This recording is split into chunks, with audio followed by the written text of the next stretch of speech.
Thank you very much. Members, in less than a week, on January 22nd, is the 50th anniversary of the Supreme Court's ruling in the Roe v. Wade case, which made abortion legal across the U.S. This 50th anniversary will be less about celebration due to the Dobbs versus Jackson decision that came down last June, which reversed Roe v. Wade and has now put the bodily autonomy of every person who has the capacity to become pregnant at risk across the country. Now, our good voters in California passed a proposition last year to protect us and put it in the Constitution that we had the right to an abortion and to birth control. However, there are already 19 states that have enacted full or partial abortion bans, and there are other states actively considering such actions. We know that this will not stop abortions. While I rarely have ever brought up a recommendation to watch a documentary when I present a resolution, I would recommend that any of you who have not seen it see the HBO documentary called The Janes. It is about some women in Chicago who, before the Roe v. Wade anniversary, arranged for abortions for women in Chicago. And they did that,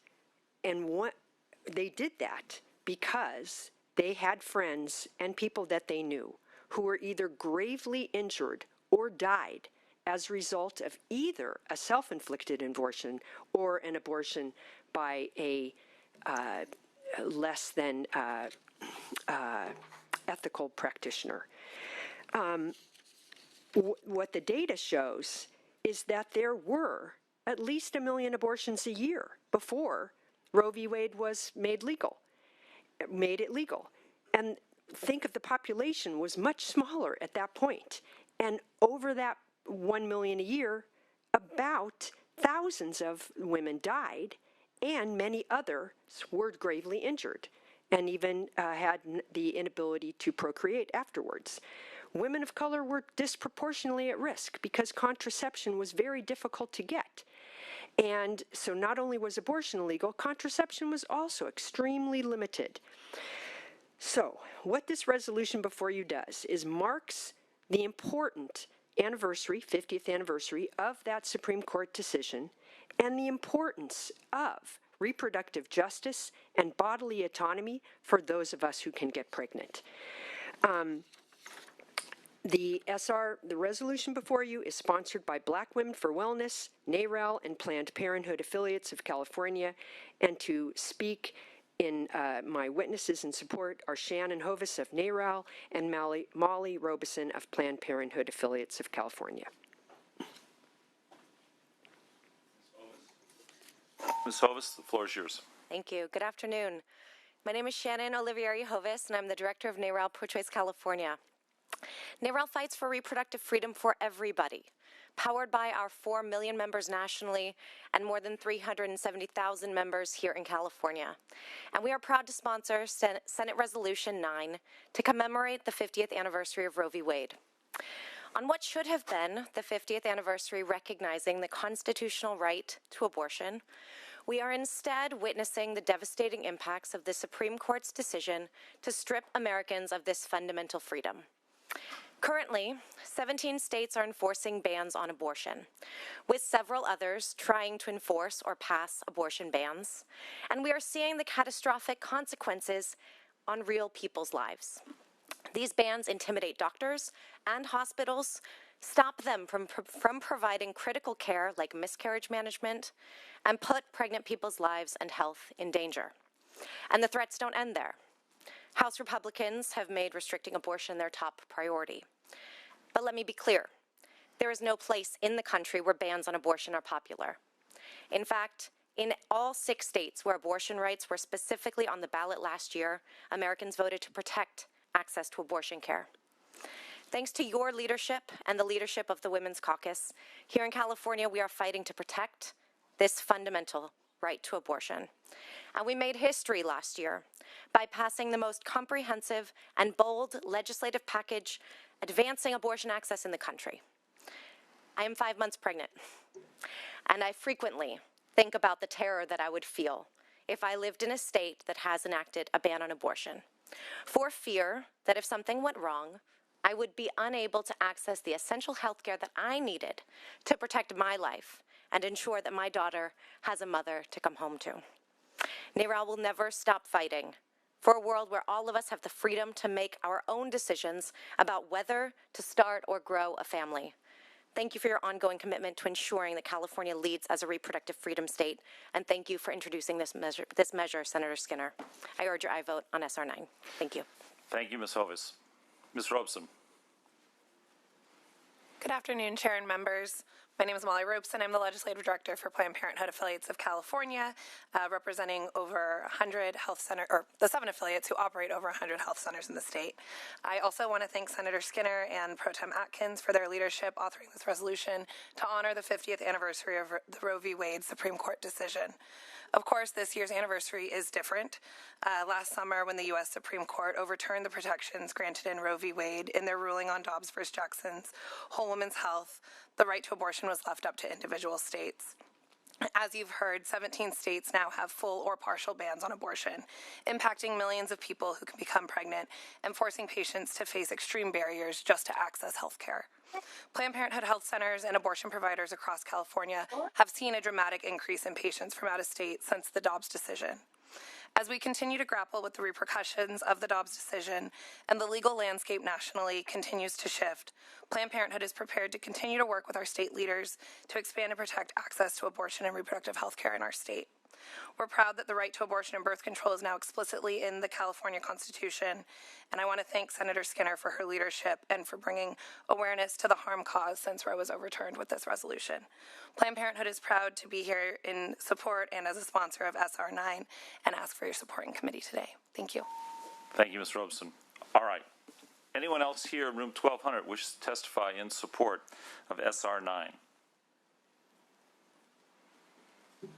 Thank you, Mr. Chair and members. Erin Evans on behalf of the California Nurse Midwives Association in support of this important resolution. Thanks. Thank you. Anyone else here in room 1200? Seeing no one approach the microphone, let's now turn to the phones. Moderator, if you would queue up those who are in support of SR 9. And our first comment will come from line 17. Line 17, your line is now open. Hi, good afternoon, Chair and committee members. My name is Onyamo Viekia, calling on behalf of Black Women for Wellness and Black Women for Wellness Action Project, proud sponsors of this Senate resolution in support. Thank you. Thank you. And we'll now hear from line 14. Line 14, your line is now open. Good afternoon. Stephanie Estrada in support on behalf of California Latinas for Reproductive Justice. Thank you. Thank you. And final call from anyone who wishes to comment. Please press 1 then 0 at this time. Mr. Chair, no one has signaled that they wish to speak. All right. Thank you, moderator. I believe we have 2 witnesses, one on the phone and one here in the hearing room in opposition. So if we can now turn to the opposition. Do we have Susan Arnall on the phone? If yes. not, oh, we do. Okay, good. Ms. Arnall, the floor is yours. Thank you. My name is Susan Twist Arnall. I am the Vice President of Legal Affairs at the Right to Life League, America's first pro-life organization. SR 9 is a dangerous cultural Marxism promoting the killing of humans in the womb, cloaked in the guise of reproductive freedom. SR 9 represents the height of California legislative hypocrisy. This very body has a history of repeatedly passing resolutions and bills that ignore both Supreme Court rulings as well as the full faith and credit clause of the U.S. Constitution. In 2022, you passed both Senate Resolution 63 and House Resolution 78. Both urged support for a constitutional right to abortion on demand, even as our Supreme Court considered the fundamental constitutional flaws in Roe v. Wade. Worse, the California legislature actually passed AB 1666, a law that ignores valid out-of-state judgments, and its companion piece, AB 2091, which demands California courts ignore valid subpoenas from other jurisdictions. Both of these laws ignore the full faith and credit clause of our Constitution and figuratively give the middle finger to judgments and subpoenas from our sister states. Just weeks ago, Senator Skinner introduced yet another bill, SB 36, that demands our state courts refuse to enforce valid warrants issued by other states. This shows a pattern of defiance of both federal and state law. SR 9, like these laws, shows absolute disdain and disrespect for our federal and state laws. SR 9 once again demands our Congress to kowtow to a radical pro-abortion perspective, to ignore both our Constitution as well as the clear ruling of the Supreme Court, to implement the killing of children in the womb as a form of freedom. SR 9 is cultural Marxism offering a twisted, hypocritical definition of freedom. This body ought to be ashamed to pass a resolution that calls the killing of another human reproductive freedom. Accordingly, the resolution is an irresponsible and reprehensible waste of California's legislative time and resources. Vote no. Thank you for your time. All right. Ms. Arnall. Next, I believe, Greg Burt, if you're here, go ahead. Mr. Burt's approaching the microphone. Thank you. Chair and members, my name is Greg Burt. I'm with the California Family Council. I suspect many of you wish pro-life advocates like myself would just give it a rest, especially after last year. You successfully passed 13 abortion bills and worked to put abortion protections in the state constitution right up to the moment of birth. So why do people like me keep coming back to the Capitol, you might ask, speaking out against abortion when we are obviously so outnumbered in California? Our opponents falsely attribute sinister motives behind our activism. No, we are not eager to control women's bodies, nor do we have animus towards women. Instead, we are motivated by some of the same values that I suspect animated your entry into public service.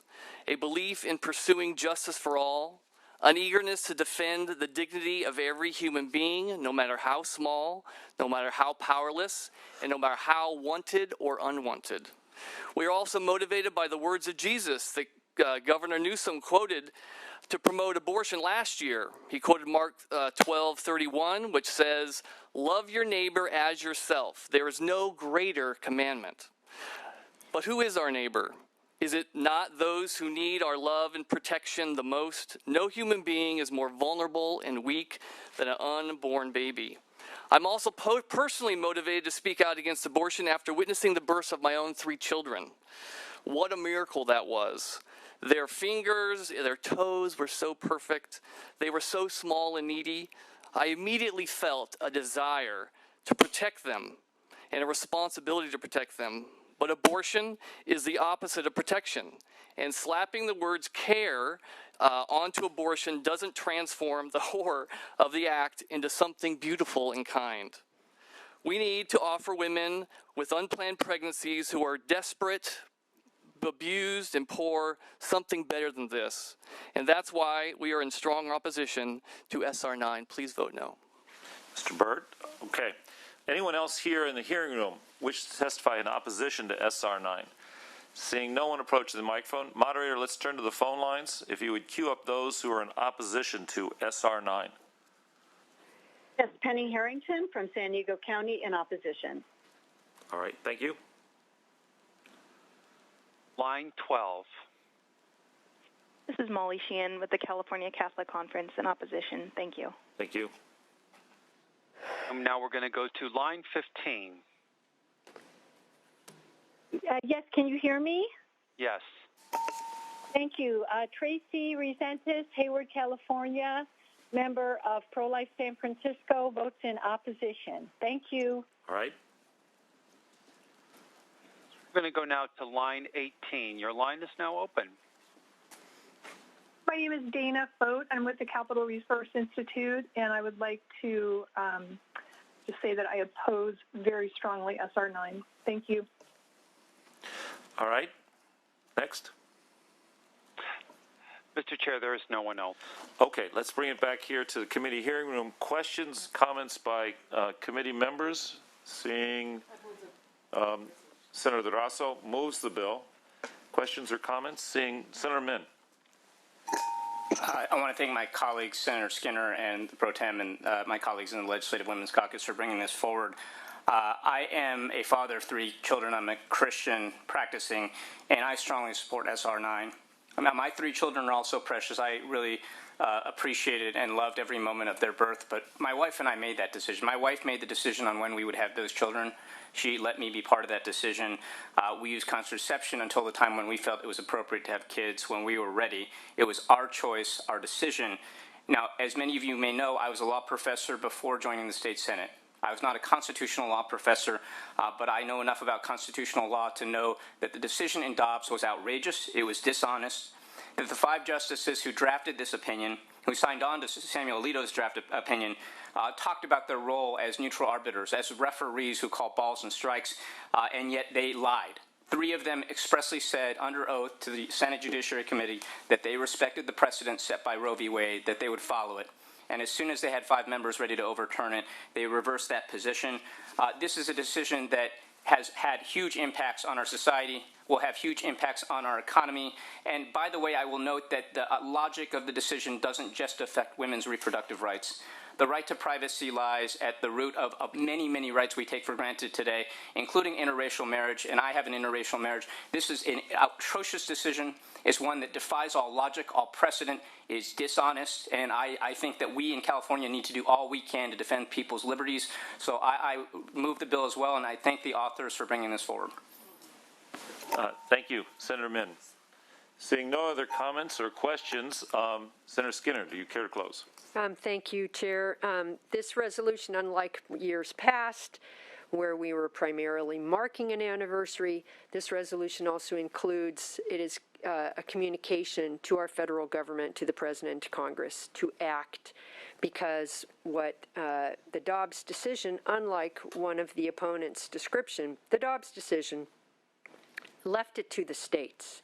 And so it didn't make abortion per se illegal, only if a state acted. And so given that states are acting, and also the Dobbs decision basically said, if Congress wants to do otherwise, they have the right to act and to put in law the right to an abortion or protections for abortion. And so that's what this resolution does. That's what it asks our federal government to do. And with that, I ask for your aye vote. Thank you, Senator Skinner. The bill's been moved by Senator Durazo. Mr. Recinos, if you'd call the roll. Madam Secretary, call the roll. The motion is that the resolution be adopted as amended. Umberg? Aye. Umberg, aye. Wilk? Allen? Aye. Allen, aye. Ashby? Aye. Ashby, aye. Caballero? Aye. Caballero, aye. Durazo? Aye. Durazo, aye. Laird? Aye. Laird, aye. Min? Aye. Min, aye. Niello? No. Niello, no. Stern? Aye. Stern, aye. Wiener? Aye. Wiener, aye.